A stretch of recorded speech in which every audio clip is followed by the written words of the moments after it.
വിശദമായ വാർത്തകളിലേക്ക്. SIR പ്രക്രിയയിലൂടെ വോട്ടവകാശം നിഷേധിച്ചതിനു പിന്നാലെ മുതിർന്ന മാധ്യമപ്രവർത്തകൻ ആർ രാജഗോപാലിന്റെ പാസ്പോർട്ടും തടഞ്ഞുവെച്ച കേന്ദ്ര സർക്കാരിന്റെ നടപടിയിൽ പ്രതിഷേധമേറുന്നു.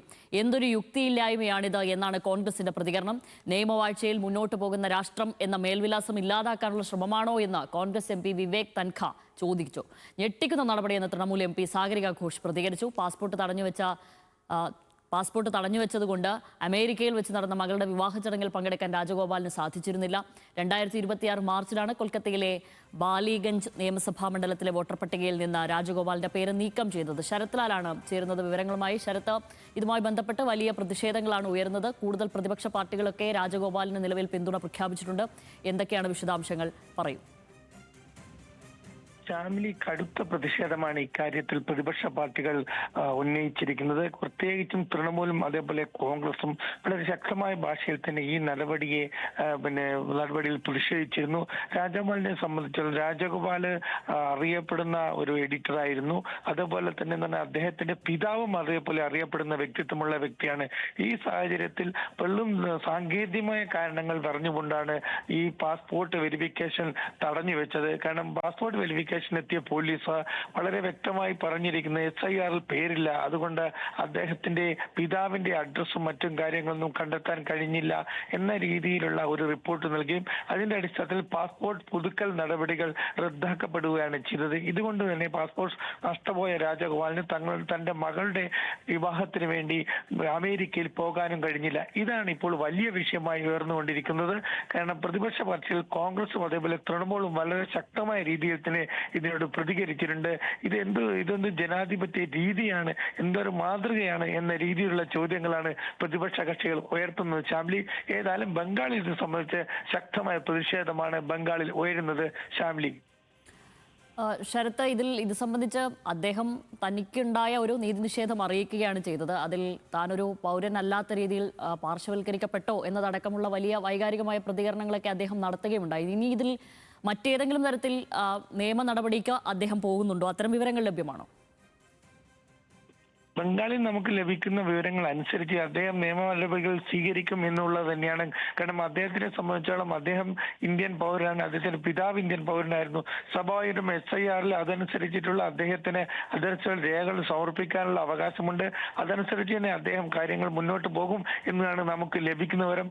ഏതായാലും ഈ നിലവിലുള്ള സാഹചര്യത്തിൽ ഈ പാസ്പോർട്ട് വെരിഫിക്കേഷനുള്ള കാര്യത്തിൽ വളരെ വ്യക്തമായി, അതായത് വ്യക്തിപരമായുള്ള വിദ്വേഷത്തിലൂടെ കാര്യങ്ങൾ ബംഗാൾ പോലീസ് അല്ലെങ്കിൽ കൊൽക്കത്ത പോലീസ് നോക്കിക്കണ്ടു എന്നതാണ് ഇതിന്റെ ഒരു പ്രത്യേകത. കാരണം പാസ്പോർട്ട് പരിശോധനയിൽ നോക്കേണ്ടത് അതിൽ SIRമായി ബന്ധപ്പെട്ടുള്ള SIR വോട്ടർ പട്ടികയ്ക്ക് മാത്രമാണ്. SIR വോട്ടർ പട്ടികയില്ല എന്ന ഒറ്റ കാരണം കൊണ്ട് പാസ്പോർട്ട് നിഷേധിക്കപ്പെടുക അത് വിധേയമല്ല, അല്ലെ നിയമവിരുദ്ധമാണ് എന്നാണ് നിയമ വിദഗ്ധരും പറയുന്നത്.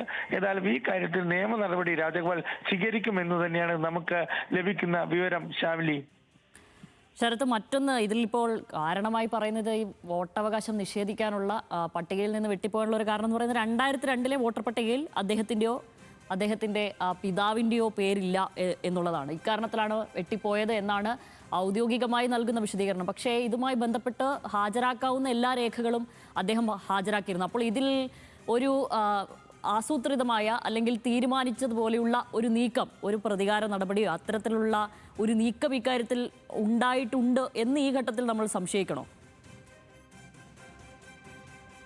ശരത് ലാൽ ഇപ്പോൾ തുടരുക. ഇപ്പോൾ അദ്ദേഹം തന്നെ, ശ്രീ രാജഗോപാൽ തന്നെ നമ്മളോടൊപ്പം ചേരുന്നുണ്ട്. ഏറ്റവും നമ്മൾ വാർത്തകളിൽ നിന്നൊക്കെ അറിയുന്നു, ഏറ്റവും ആദ്യമായി തങ്ങളോട് ചോദിക്കാനുള്ളത് ഇതിൽ എങ്ങനെയാണ് ഈ കാര്യത്തെ കാണുന്നത്? അത് ഒരു സ്വാഭാവിക പ്രക്രിയ എന്ന നിലയ്ക്കാണോ, അല്ലെങ്കിൽ ഇതിൽ ഒരു നിശ്ചയിച്ചുറപ്പിച്ച ഒരു നീക്കം ഇതിൽ നടന്നിട്ടുണ്ടോ, ഒരു ഗൂഢാലോചന നടന്നിട്ടുണ്ടോ, അല്ലെങ്കിൽ ഒരു നീതി നിഷേധം അങ്ങേക്ക് അനുഭവപ്പെടുന്നുണ്ടോ? നീതി നിഷേധം തീർച്ചയായിട്ടും അനുഭവപ്പെടുന്നുണ്ട്. പക്ഷേ ഇത് ഗൂഢാലോചനയാണോ നമുക്ക് തെളിയില്ല എന്ന് പറയാൻ പറ്റില്ല. അപ്പൊ ഞാൻ പറയുന്ന ഒരു സാധാരണ പൗരൻ എന്ന നിലയിൽ പൗരാവകാശം നിഷേധിക്കപ്പെട്ടു എന്നാണ് എന്റെ പരാതി. അപ്പൊ അത് എന്റെ മാത്രമല്ല, ആയിരക്കണക്കിന് ആളുകൾക്ക് ഇങ്ങനെ പരാതിയുണ്ട്. അപ്പൊ ഇങ്ങനെ ഒരു സമൂഹത്തിന് ഇങ്ങനെ ഒരു പരാതി ഉള്ളപ്പോൾ അത് ഒരു സർക്കാരിന്റെ റെസ്പോൺസിബിലിറ്റിയാണ്. ആ പരാതിയെ അവരതിനെ അഡ്രസ് ചെയ്യുകയും അങ്ങനെയാണോ അല്ലയോ എന്നുള്ള ആ ഒരു ഡൗട്ട് നമ്മുടെ ഇടയിൽ നിന്ന് നീക്കി തീർക്കുക എന്നുള്ളത് അവരുടെ റെസ്പോൺസിബിലിറ്റി. അതവർ ചെയ്യുന്നില്ല എന്നുള്ള പരാതി എനിക്ക് ആ അർത്ഥത്തിൽ അതൊരു നീതി നിഷേധം തന്നെയാണ്. പക്ഷെ ഗൂഢാലോചനയാണെന്ന് പറയാൻ നമ്മുടെ തെളിവൊന്നുമില്ല. അവർ ഔദ്യോഗികമായ ഒരു വിശദീകരണം ലഭിച്ചിരിക്കുന്നത് 2002 താങ്കളുടെയോ താങ്കളുടെ പിതാവിൻ്റെയോ പേര് വോട്ടർ പട്ടികയിൽ ഇല്ല എന്നുള്ളതാണ്.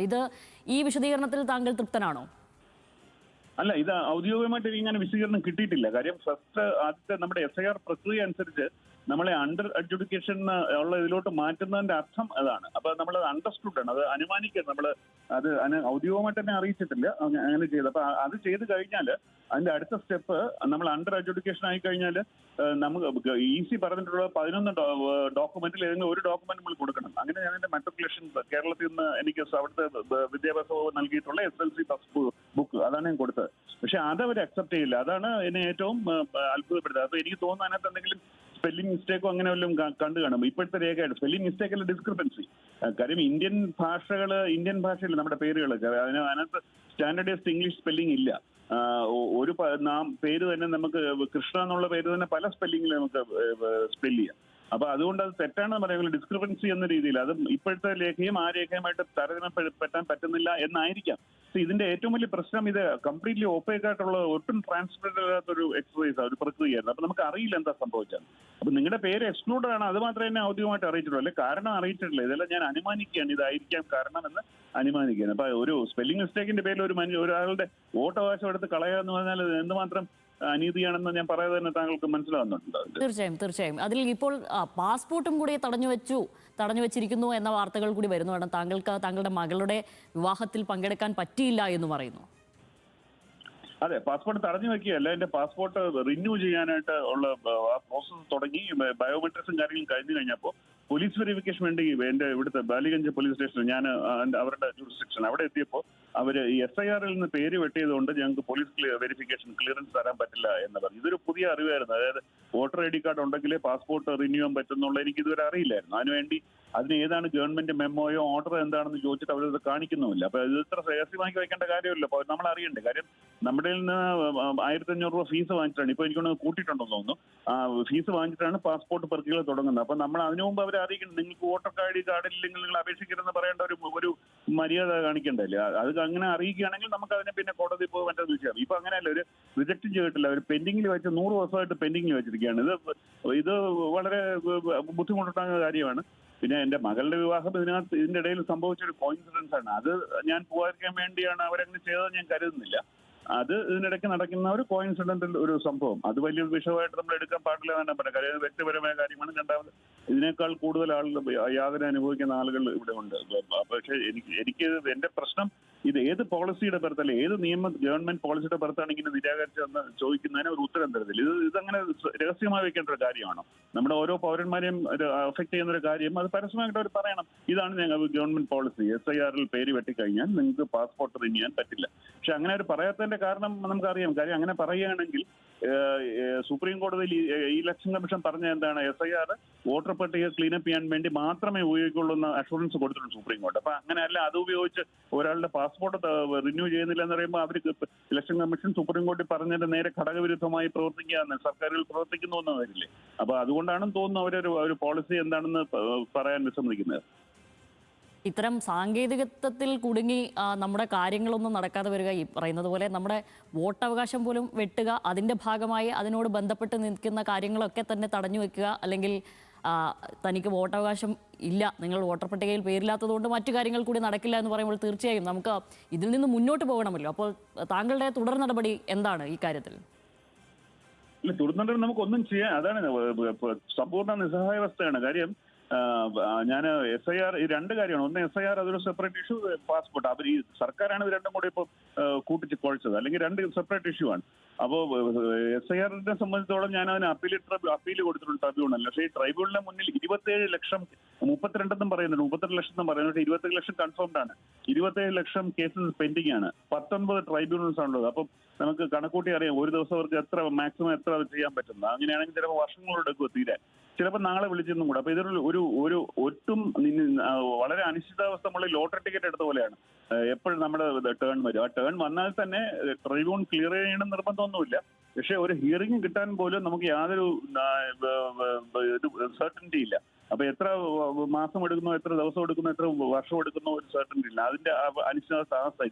പാസ്പോർട്ടിന്റെ സൈഡിൽ ഇതുവരെ എന്റെ പാസ്പോർട്ട് അവർ ആപ്ലിക്കേഷൻ റിന്യൂവൽ ആപ്ലിക്കേഷൻ റിജക്ട് ചെയ്തിട്ടില്ല, പെൻഡിങ്ങിൽ വെച്ചിരിക്കുകയാണ് 100 ദിവസമായിട്ട്. എന്ത് ആഭാസമാണെന്ന് ആലോചിച്ചു. 100 ദിവസമൊക്കെ ആയിട്ട് പെൻഡിങ് വയ്ക്കാന്ന് പറഞ്ഞു. അപ്പൊ എന്ന് പറഞ്ഞാൽ റിജക്ട് ചെയ്യാത്തതുകൊണ്ട് എനിക്ക് കോടതി പോകാനും ബുദ്ധിമുട്ടാണ്. അപ്പൊ എന്നെ 17-ാം തീയതി വരെ വിളിച്ചിട്ടുണ്ട്. അതിനുശേഷം അപ്പൊ എന്തിനാണ് വിളിപ്പിച്ചതെന്ന് എനിക്കറിയില്ല. കാര്യം അവർ ആവശ്യപ്പെട്ട രേഖകൾ വോട്ടർ ഐ ഡികളുടെ മറ്റ് രേഖകളെല്ലാം കൊടുത്തു കഴിഞ്ഞു. വോട്ടർ ഐ ഡി മാൻഡേറ്ററി ആണെന്ന് അവർക്ക് രേഖ എന്നെ കാണിക്കാനും കഴിഞ്ഞിട്ടില്ല. പിന്നെ എന്റെ മുഖം കാണാനാണോ എന്തിനാണോ അവരെ വിളിപ്പിച്ചതെന്ന് എനിക്കറിയില്ല. ഒരു രേഖ കൊണ്ടുവരാനും പറഞ്ഞിട്ടില്ല. അപ്പൊ 17-ാം തീയതി വിളിച്ചുകൊണ്ട് നമ്മൾ ചെല്ലുക എന്നുള്ള ഒരു മാന്യത കാണിക്കും. അതല്ലാതെ എനിക്കത് അറിയില്ല എന്താണ് സംഭവിക്കാൻ പോകുന്നത്. അപ്പൊ രണ്ട് ഭാഗത്തും സമ്പൂർണ്ണ അനിശ്ചിതാവസ്ഥയാണ്. അപ്പൊ ഇത് ക്ലാരിഫൈ ചെയ്യാൻ ഗവൺമെന്റ് തയ്യാറാവില്ല എന്നുള്ളത് തന്നെ അതിനകത്ത് എന്തോ ശരിയല്ലാത്ത നടപടി ഉള്ളതുകൊണ്ടായിരിക്കാം എന്ന് സംശയിക്കുന്നു. തീർച്ചയായും പൂർണ്ണമായും മനസ്സിലാവുന്നു. ആർ രാജഗോപാലാണ് നമ്മളോടൊപ്പം ചേർന്നത്. വളരെ